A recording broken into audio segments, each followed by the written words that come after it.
pas. Oui, Sophie Petronin est bel et bien au Mali et ce qu'il faut confirmer avant toute chose, c'est qu'elle n'est pas portée disparue comme on peut le lire dans plusieurs titres de presse, qu'ils soient maliens ou étrangers. Elle est au Mali et en bonne santé, absolument pas otage, en tout cas pas de nouveau otage, en tout cas à l'heure où je vous parle. Elle est donc partie au Mali de son plein gré. Elle est retournée au Mali de son plein gré. Anthony, pourquoi? Ben, elle est retournée au Mali, en tout cas, c'est ce dont elle me faisait part, c'est quand même quelque chose qu'on peut aisément comprendre quand on a des enfants et même quand on n'en a pas, puisque c'est un sentiment filial important. Elle a une fille là-bas, une fille adoptive, qui a une vingtaine d'années aujourd'hui et qu'elle n'avait pas revue depuis les 4 ans de sa détention et depuis sa libération. Plusieurs de ses demandes de visa ont été déboutées, que ce soit en Suisse ou en France. Et donc, elle a choisi, il y a déjà plusieurs mois de cela, eh bien, d'aller retrouver sa fille et de faire tout ce qui était en son pouvoir pour la retrouver. En l'occurrence, eh bien, se rendre au Mali en passant par des chemins un peu de traverse, mais qui ont abouti, puisqu'elle a fini par arriver à Bamako. Les autorités maliennes sont au courant, on imagine, Anthony. Comment réagissent-elles?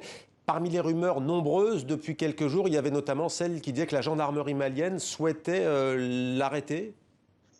Alors, c'est pas du tout une rumeur. J'ai pu confirmer avec le ministère de la Sécurité publique du Mali que ce communiqué est authentique. La gendarmerie malienne a bien pour ordre d'appréhender et de rechercher activement, ce sont leurs termes, Sophie Petronin.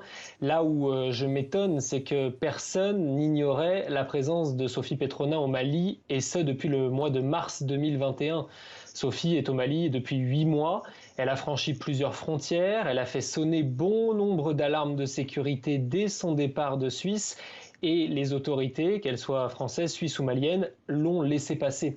Donc c'était une présence officieuse, un secret de polichinelle, je veux bien l'entendre. Ce que je ne m'explique pas pour l'instant, c'est le timing. Pourquoi les autorités maliennes, à l'heure où l'on parle, ont décidé de rendre ça officiel et surtout de manière aussi sibylline, puisqu'ils évoquent la région de Sikasso, qui est une région du sud du Mali, où Sophie me confirme n'avoir jamais mis les pieds, surtout pas actuellement. Donc il y a encore beaucoup d'inconnus en fait avec cette décision des autorités maliennes de rendre publique cette présence de Sophie sur leur territoire. Anthony, dernière question. Je le disais, vous n'avez pas perdu contact avec Sophie Petronin puisque vous avez consacré un livre à ce qui lui est arrivé. Est-ce qu'elle a hésité? Est-ce qu'elle a été consciente de l'impact qu'allait avoir dans l'opinion publique française un potentiel retour qui est désormais effectif? Est-ce que celle-là, elle en est consciente? Je suis pas persuadé qu'elle en soit consciente. Ce dont je suis intimement persuadé, c'est qu'elle n'en a rien à faire. Elle en a rien à faire parce que ce qui compte pour elle, c'est les gens qu'elle aime, et en l'occurrence sa fille. Ce qui compte pour elle, c'est ce parcours de vie qu'elle a mis en place depuis 25 ans. Elle a quitté l'Europe il y a 25 ans, elle vit au Mali depuis 25 ans. Et là, elle me disait tout à l'heure au téléphone, je suis avec ceux qui m'aiment, avec celles qui m'aiment, et ce que les gens en pensent, au final, ça m'importe peu.